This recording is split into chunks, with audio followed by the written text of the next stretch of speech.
Hello friends, ನಮಸ್ತೆ. Welcome back to my another money vlog.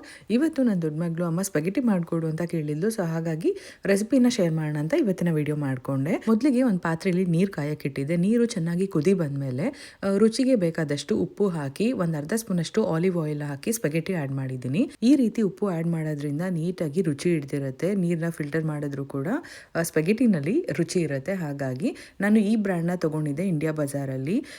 ಕಾಸ್ಕೋನಲ್ಲೂ ಕೂಡ ಸಿಗುತ್ತೆ, ಆರ್ಗ್ಯಾನಿಕೇ ಸಿಗುತ್ತೆ. ಸೊ ನೀವು ಟ್ರೈ ಮಾಡ್ಬೋದು. ಕಾಸ್ಕೋನಲ್ಲಿ ಆರ್ಗ್ಯಾನಿಕ್ ಸ್ಪೆಗೆಟಿ ಮತ್ತು ಪಾಸ್ತಾ ಎಲ್ಲ ಸಿಗುತ್ತೆ. ಸ್ವಲ್ಪ ಜಾಸ್ತಿ ಕ್ವಾಂಟಿಟಿನಲ್ಲಿ ಬರುತ್ತೆ ಅಂತ ನಾನು ಥರದ್ದು ಅವಾಯ್ಡ್ ಮಾಡ್ತೀನಿ ಅಷ್ಟೇ. ಹಾಗೆ ಆಲಿವ್ ಆಯಿಲ್ ಹಾಕೋ ರೀಸನ್ ಏನಂತ ಅಂದರೆ ಒಂದಕ್ಕೊಂದು ಅಂಟೋದಿಲ್ಲ. ಹಾಗಾಗಿ ನೀಟಾಗಿ 10-12 ನಿಮಿಷಗಳ ಕಾಲ ಬೇಯಿಸ್ಕೊಂಡಿದ್ದಾದಮೇಲೆ ಈ ಥರ ಫಿಲ್ಟರ್ ಮಾಡಿ ಪಕ್ಕಕ್ಕೆ ಎತ್ತಿಟ್ಕೊಬೇಕು. 7 ನಿಮಿಷ ಸಾಕು ಅಂತ ಹಾಕಿರ್ತಾರೆ, 7-8 ನಿಮಿಷ. ಬಟ್ ಒಂದು 10-12 ನಿಮಿಷ ಅಥವಾ 15 ನಿಮಿಷ ಬೇಯಿಸ್ಕೊಂಡ್ರು ಪರವಾಗಿಲ್ಲ, ಗೊತ್ತಾಗುತ್ತೆ ಅದು ಸಾಫ್ಟಾಗಿ ಬೆಂದಿದ್ದಾದಮೇಲೆ ಫಿಲ್ಟರ್ ಮಾಡ್ಕೊಬೇಕು.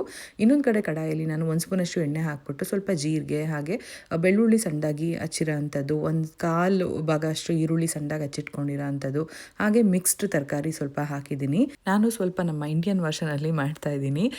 ಬೇಕು ಅಂತ ಅಂದರೆ ಬರೀ ಇಟಾಲಿಯನ್ ಸಾಸ್ ಹಾಕಿ ಮಿಕ್ಸ್ ಮಾಡಿ ತಿಂದರೂ ಕೂಡ ಆಗುತ್ತೆ. ಸೊ ವೆಜ್ಜೀಸ್ ಹಾಕಿದ್ರೆ ಒಳ್ಳೆಯದು ಅನ್ನೋದಕ್ಕೋಸ್ಕರ ಆ್ಯಡ್ ಮಾಡಿದೆ. ಉಪ್ಪು ಮತ್ತು ಅರಿಶಿನ ಹಾಕಿದ್ಮೇಲೆ ಸ್ವಲ್ಪ ಪೆಪ್ಪರ್ ಪೌಡರು ಹಾಗೆ ಚಿಲ್ಲಿ ಫ್ಲೇಕ್ಸ್ ಖಾರಕ್ಕೆ ಹಾಕ್ತೆ. ಅದಾದಮೇಲೆ ಇಟಾಲಿಯನ್ ಸಾಸ್ ಹಾಕಿ ನೀಟಾಗಿ ಮಿಕ್ಸ್ ಮಾಡಿಕೊಂಡು ಸ್ಪೆಗೆಟಿ ಕೂಡ ಆ್ಯಡ್ ಮಾಡಿ ಎಲ್ಲನೂ ಒಂದ್ಸರಿ ಮಿಕ್ಸ್ ಮಾಡಿ ಸ್ಟವ್ ಆಫ್ ಮಾಡಿ ಬಿಸಿ ಬಿಸಿಯಾಗಿ ಸರ್ವ್ ಮಾಡಿದ್ರೆ ಚೆನ್ನಾಗಿರುತ್ತೆ. ಇದಕ್ಕೆ ಸ್ಕ್ರಾಂಬಲ್ಡ್ ಎಗ್ ಕೂಡ ಹಾಕಿದ್ರೆ ಚೆನ್ನಾಗಿರುತ್ತೆ. ಆದರೆ ಇವತ್ತು ಸೋಮವಾರ ಆಗಿರೋದ್ರಿಂದ ನಾವು ಯಾರೂ ತಿನ್ನಲ್ಲ, ಹಾಗಾಗಿ ಸ್ಕಿಪ್ ಮಾಡಿದ್ದೀನಿ. ಲಾಸ್ಟ್ ಟೈಮ್ ಮಾಡಿದೆ, ತುಂಬ ಚೆನ್ನಾಗಿ ಬಂದಿತ್ತು. ಇಷ್ಟ ಇದ್ದರೆ ನೀವು ಕೂಡ ಟ್ರೈ ಮಾಡಿ. ಇದು ನೂಡಲ್ಸಾ ಅಂತ ಕೇಳ್ಬೋದು. ಅಲ್ಲ, ಇದು ನೂಡಲ್ಸೇ ಬೇರೆ, ಸ್ಪೆಗೆಟಿನೇ ಬೇರೆ. ಇದು ಸ್ವಲ್ಪ ಹಾರ್ಡ್ ವೀಟಿಂದ ಮಾಡಿರೋ ಅಂಥದ್ದು.